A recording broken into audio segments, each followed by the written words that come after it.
Kalau jumlah korupsi dan sedekah saya sama, apakah di akhirat nanti akan ada adu penalti, Bib? Ini kayaknya beneran tersesat nih, Bib. Beneran tersesat. Itu kunci hidup bahagia itu keluar dari grup WhatsApp. Tersesat, astagfirullah. Assalamualaikum warahmatullahi wabarakatuh. Waalaikumsalam warahmatullahi wabarakatuh. Nah, udah dengar suaranya. Siapa nih ya? Bertemu kembali dengan saya Sehan Muhammad Rizky di channel YouTube-nya Komida Media. Dan pada kesempatan kali ini kita telah kedatangan tamu yang sangat-sangat kita nantikan, ya, yang akan mencerahkan kita semua. Langsung aja kita sambut The Light of the Darkness, The Protector Helm level 3, Habib Jafar. Halo. Assalamualaikum Habib. Waalaikumsalam. Sehat, Kirain Bib? yang akan menyesatkan. Tidak, Bib? Sehat, alhamdulillah. Alhamdulillah. Sekarang nanya sehat itu penting ya. Betul. Karena kalau tidak sehat, isoman aja dulu. Betul. Jadi yang pertama, ya utamanya sehat dulu, Bib, ya. Utamanya sehat. Dulu. Nikmat paling dasar itu harta, nomor 2 adalah kesehatan, dan nomor 3 adalah iman. Iman. Betul. Setuju itu, Bib. Setuju. Nah, Bib, kesempatan kali ini kita udah nyiapin pertanyaan dari para netizen, kalau bahasa dari Habib ya. Kalau pertanyaannya jelek, netizen. Kalau bagus, netizen. Netizen. Ya, yang berharap mungkin nanti Habib jawab dan bisa mencerahkan para netizen tersebut. Oke. Langsung aja, Bib, ya. Iya. Yang pertama nih, Bib. Assalamualaikum, Bib. Bib, saya mau tanya, saya kan fansnya Manchester City nih. Apakah saya boleh berteman dengan fansnya Valentino Rossi? Nah, Soalnya kan sama-sama rebutan puncak klasmen nih, Bib. Nah, gimana nih, Bib? nah gini. Gini ya. Pertama adalah fastabiqul khairat, kata Quran ya. Kamu itu harus berlomba-lomba dalam kebaikan. Jadi gak apa-apa bersaing, asalkan dalam kebaikan. Bukan untuk menjatuhkan, bukan dengan cara yang curang, dan lain sebagainya. Seperti persaingan antara orang yang makan buburnya diaduk dulu dan tidak diaduk dulu. Ya. Di Indonesia ini penuh dengan keragaman. Maka harus dijaga dengan kemudian sama-sama ditujukan untuk kebaikan segala sesuatunya. Kemudian yang kedua soal ngefans. Allah katakan dalam Al-Quran, la tarfa'u aswatakum fawqa sautin Nabi. Jangan kamu mengangkat oktav suaramu doang di atas Nabi, itu gak boleh. Maka jangan kamu ngefans kepada sesuatu melebihi kamu ngefans kepada Nabi Muhammad. Nah itu pertama. Boleh ngefans ke Valentino Rossi, ke Manchester United, ke Hyung siapa gitu yang Korea, asalkan tidak melebihi dari Nabi Muhammad. Dan yang kedua, tidak bertentangan dengan nilai-nilai yang telah diajarkan Nabi Muhammad. Jadi tidak melakukan hal-hal bodoh atau hal-hal penuh maksiat karena kengefanannya kepada seseorang itu. Jadi bersaing silahkan. Tapi ngomong-ngomong, Valentino Rossi bersaing dengan bola ya? Iya. Beda juga, Bib. Ini Yang gimana? ada Bib? kalau pemain bola masuk ke race-nya Valentino Rossi ditabrak dia. Kalau sama fansnya Real Madrid boleh, Bib? Nah, boleh tuh bersaing. Merah putih tapi Merah jadinya Indonesia, tetap Indonesia gitu. Jangan sampai kehilangan jati diri. Boleh ngefans ke klub luar tapi tetap Garuda di darat. Dari. Keren, Bib. Ada lagi nih, Bib nih. Nah, tersesat. Bib, saya pernah korupsi dan pernah juga sedekah. Kalau jumlah korupsi dan sedekah saya sama, apakah di akhirat nanti akan ada adu penalti, Bib? Ini kayaknya beneran tersesat nih, Bib. Beneran tersesat. Nah, gini ya. Allah itu maha baik dan hanya menerima segala sesuatu dari sumber yang baik.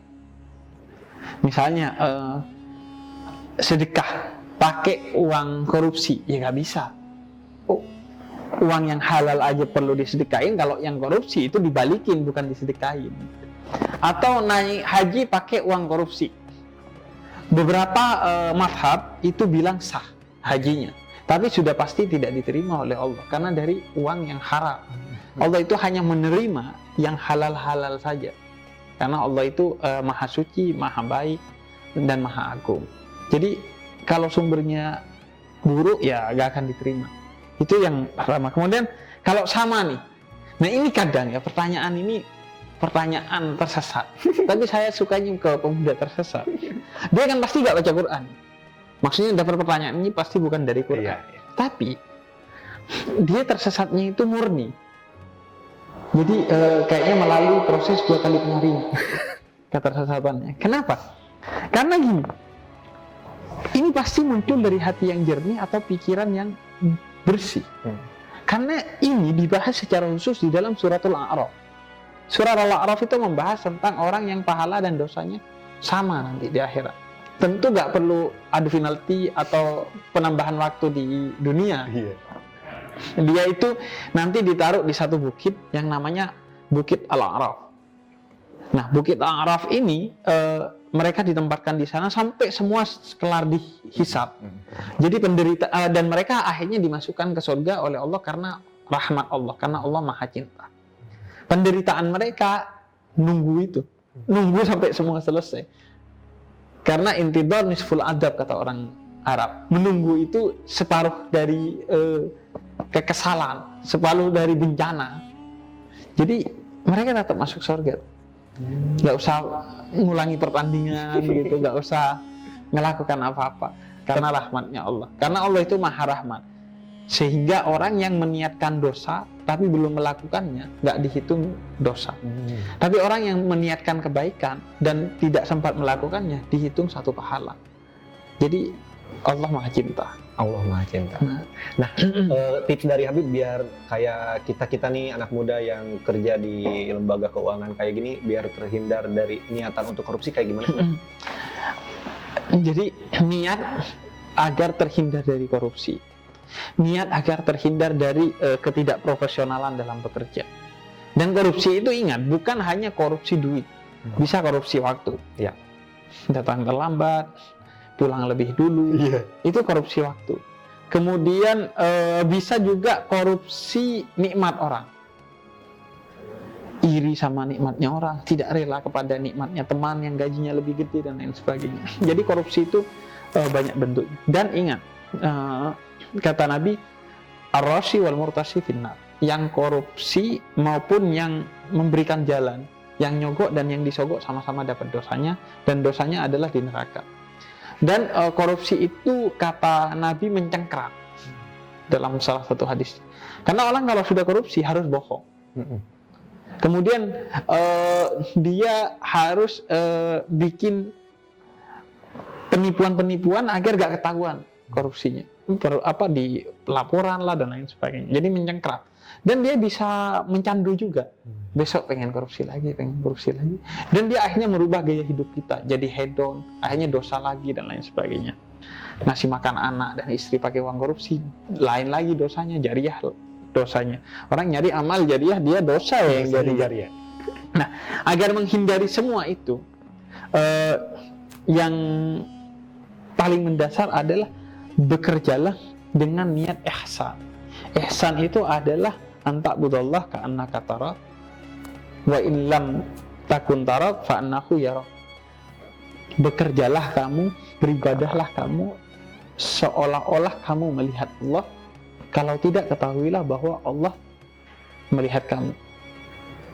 Jadi agar gak korupsi, agar profesional, niatkan ibadah dengan ihsan. Niatkan bekerja sebagai ibadah. Jadi beribadah secara ihsan atau bekerja secara ihsan. Sehingga walaupun nggak ada mata bos, walaupun nggak ada CCTV, ada mata Allah, ada CCTV Allah yang selalu melihat kita, sehingga kita akan selalu menjaga diri.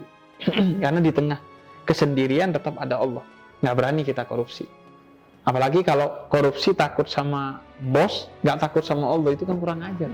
Berarti menempatkan bos lebih tinggi dari Allah. Jadi tipsnya itu. Ya. Niat kerja diniatkan ibadah, sehingga gak akan main-main, akan serius, dan memang akhirnya bukan hanya dapat gaji di dunia, tapi dapat pahala di akhirat. Padahal niatnya cuma mencari gaji kerjanya, nggak tahunya ternyata dapat gaji juga di akhirat. Ya, betul. Oke, terima kasih Bib untuk yang pertanyaan tentang korupsinya. Ada satu lagi Bib, menurut Habib vaksin itu gimana? Soalnya saya mau vaksin takut nih Bib. Takut dipasangin chip terus berubah jadi robot adudu. Gimana tuh Bib? Nih, Pertama, Anda kayaknya kinjong ya, merasa diri Anda siapa gitu, sehingga ada yang mau nyelipin Bluetooth di tubuh Anda. Memangnya intelijen mana? Amerika atau Israel atau Rusia, Cina butuh informasi apa dari Anda ya? Karena yang digibahin juga nggak penting. iya betul. Bahkan yang ada di hatinya nggak penting tuh, bukan kebaikan. Jadi ngapain nyelidikin Anda? Kemudian gini, seorang muslim itu punya tanggungan la darar wa la dirar. Tidak boleh menyakiti diri sendiri, apalagi menyakiti orang lain, kata Nabi.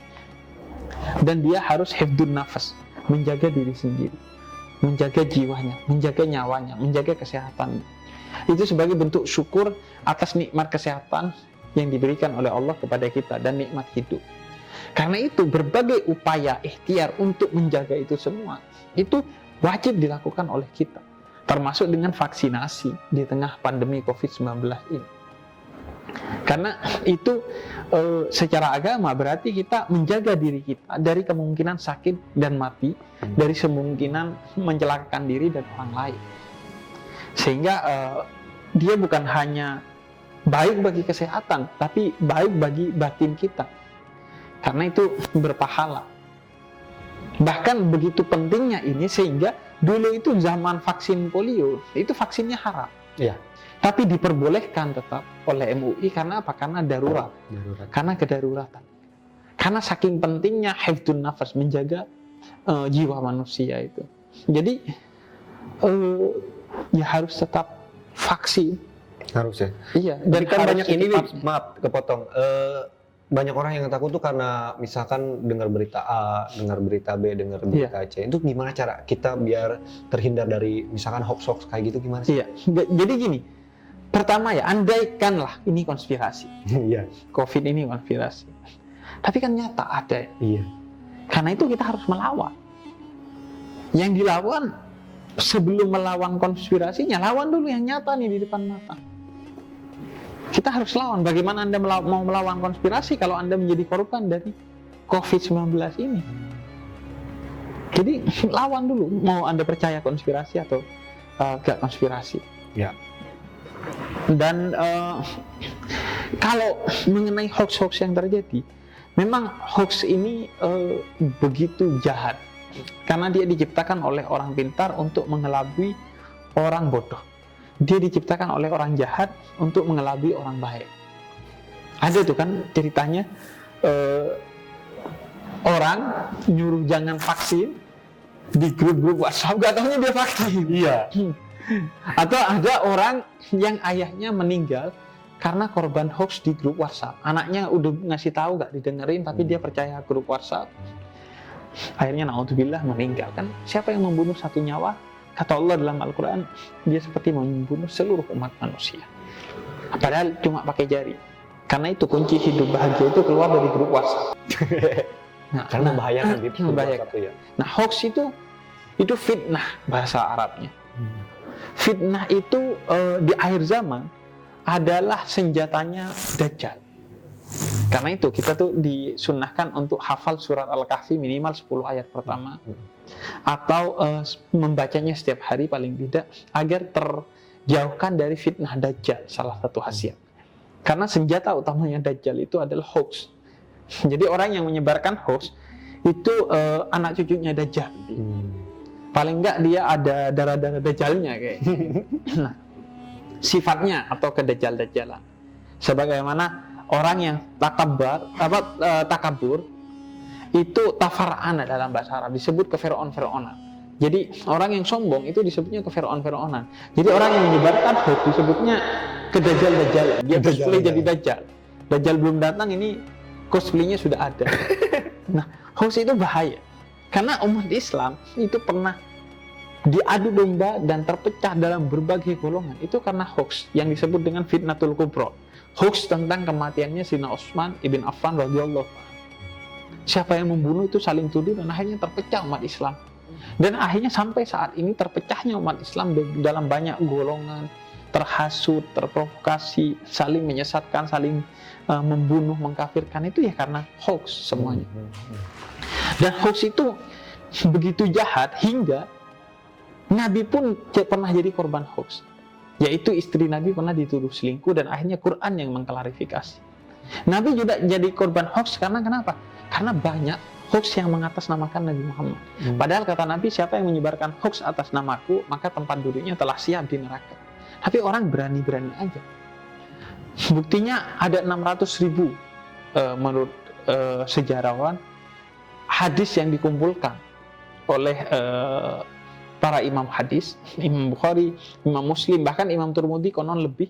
Tapi yang dipilih hanya 2.761, 2.000 sekian, 4.000 sekian. Karena yang lainnya hoax. Yang mengatasnamakan Nabi Muhammad. Nah, karena itu jangan mau didikte oleh hoax. Bagaimana caranya? Jangan tergesa-gesa dalam menerima informasi. Kalau saya pernah dengar Habib bilang kalau kita senang konspirasi, tonton juga hal yang berseberangan. Nah, itu juga. Jadi tonton hal yang berbeda. Jangan ke-distract sama satu informasi. Pastikan informasi yang didapat itu dari sumber yang benar. Kemudian lakukan 2 pengecekan. Setelah kebenarannya, yang kedua adalah kebaikannya. Kalau nggak baik, walaupun benar, jangan disebarkan. Benar nih tetangga cerai, tapi kan kalau disebarkan nggak baik. Merusak kehormatannya dia, jangan disebarkan. Oh, ini benar dan baik, manfaat enggak ketika disebarkan. Kalau nggak manfaat, jangan disebarkan. Jadi itu etika dalam Islam, dalam menerima informasi dan mengklarifikasi semua informasi yang kita dapat. Cari sumbernya, tanya kepada sumber utamanya, A1-nya lah kira-kira. Iya, jadi dan selalu menahan diri untuk tidak tergesa-gesa, karena problem manusia virtual saat ini di era digital itu mengutamakan kecepatan ketimbang ketepatan. Hanya pengen cepat, padahal salah. Kadang dia gak jahat, baik, tapi karena nafsu pengen cepat aja, akhirnya salah. Setelah itu ya minta maaf, tapi kan informasinya sudah kemana-mana. Bisa jadi dosa jariah kita akhirnya itu kemana-mana. Kecuali ya memang kita taubati selesai, tapi itu kan jadi bahaya bagi banyak orang, menyebabkan kebahayaan. Oke, nah vaksin kan tadi usaha kita untuk setidaknya melawan si virus corona ini, Bib. Nah, corona ini kan banyak banget efeknya, termasuk ke pekerjaan dan lain-lain. Nah, bagi yang kita yang masih bisa mencari nafkah, yang masih diberikan kemudahan, itu gimana Bib cara bersyukurnya?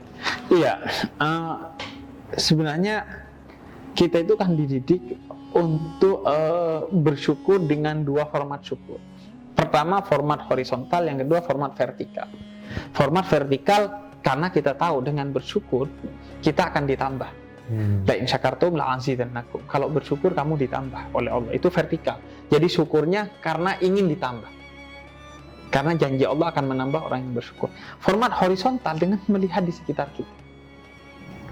Dengan melihat yang di samping kita, yang di bawah kita, akan mendidik kita bersyukur.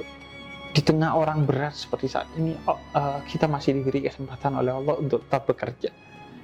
Maka syukuri dengan menjaga pekerjaan ini, dengan menjaga profesionalitasnya secara lahiriah dan secara batin, menjaga kesuciannya dari tidak korupsi dengan segala jenis korupsinya dan lain sebagainya, dengan kedisiplinan dan lain sebagainya. Jadi corona ini salah satu hikmahnya mengajarkan kepada kita bahwa manusia ini lemah. Maka jangan petambang petempe.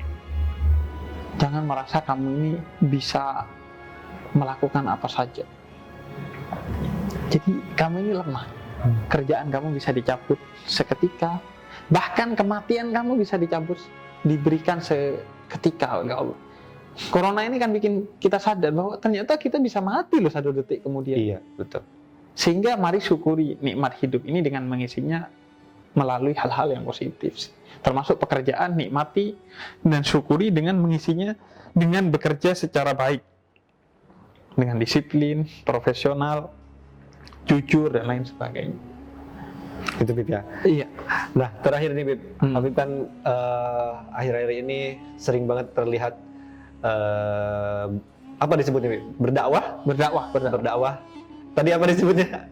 YouTube, Iya, pendakwah YouTube. pendakwah YouTube. Nah, apa sih mimpi terbesar Habib untuk Indonesia lah umumnya?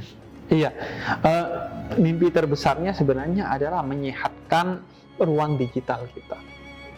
Saya ingin ruang digital kita tidak dipenuhi oleh kebencian, hoax, hasutan, keirian, kedengkian, dan lain sebagainya. Karena basicnya khairun nas anfa'uhum linnas. Yang paling baik manusia adalah yang paling bermanfaat. Maka saya ingin suatu hari media sosial isinya adalah kemanfaatan, bukan justru menjerumuskan.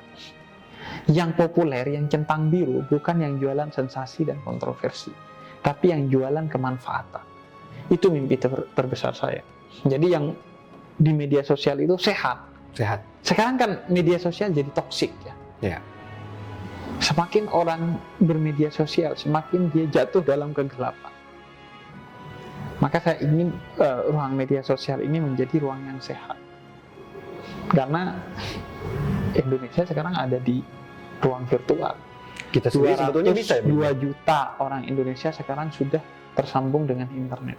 73,6% kata We Are Social tahun 2021. Jadi ya Indonesia ada di ruang virtual. Kalau ruang digitalnya jelek, maka Indonesia akan jelek. Buktinya lihat aja kalau lagi musim politik. Ruang virtualnya toksik, kehidupan kita jadi toksik. Lagi COVID-19, ruang virtualnya banyak hoax, COVID gak selesai-selesai. Iya, karena Indonesia ada di ruang virtual. Gitu. Oke, jadi sebetulnya saya juga sempat dengar dari Habib untuk apa? Setiap orang kan hampir semua kita udah punya sosial media ya. Lakukan kebaikan sebisamu, minimal share kebaikan di platformmu gitu kan Habib ya? Betul. Minimal kalau nggak jadi pembuat konten, jadi tukang nge-like, tukang komen, dan tukang share yang positif. Yang positif. Karena yang bikin konten juga akhirnya malas kalau nggak di-share, kalau penontonnya sedikit. Iya.